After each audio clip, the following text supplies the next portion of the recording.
இடம் சொல்லுங்க. 1-2 1-2 1994 1994 11:35 PM 11:35 PM. பிறந்த இடம் திருவண்ணாமலை. திருவண்ணாமலை. ராசி நட்சத்திரம் லக்னம் சொல்லுங்க சார்.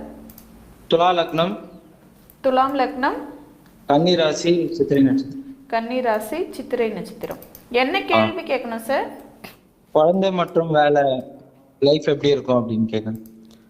குழந்தை பாக்கி இது வரைக்கும் இல்லைங்களா? ஆமா குருஜி, என்னுடைய ஜாதகம் உங்க கன்சல்டேஷன் வந்து பாத்தீங்கன்னா 2027 சொல்லியிருக்கீங்க. 2027 உங்க ஜாதகத்தை பார்த்து சொல்லியிருக்கிறேன்னா?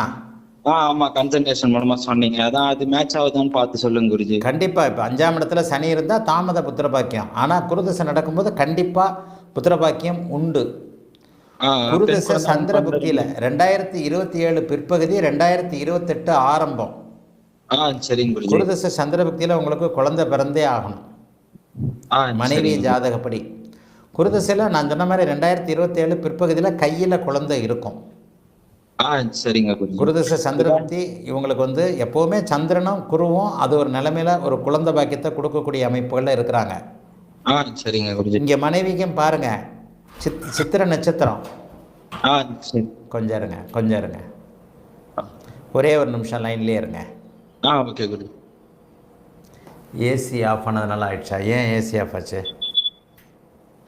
யார் ஏசி ஆஃப் பண்ணது? கரண்ட் போயிடுச்சா?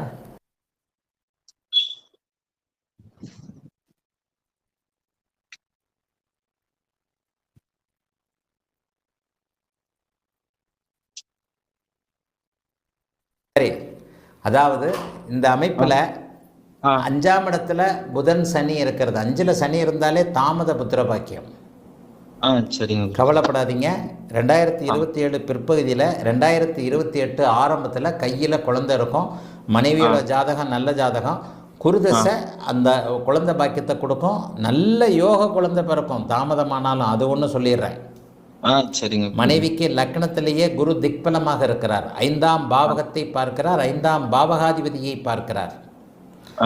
நல்ல யோகமான குழந்தை பிறக்கும். அந்த குழந்தைய நல்லா வச்சுக்கிறதுக்காக நீங்கள் 2 பேருமே ஒரு நல்ல சம்பளம், நல்ல வருமானம் போன்ற அமைப்புகளோடு இருப்பீங்க. வாழ்த்துக்கள், நல்லா இருப்பீங்க. அழைத்ததற்கு நன்றி ஐயா.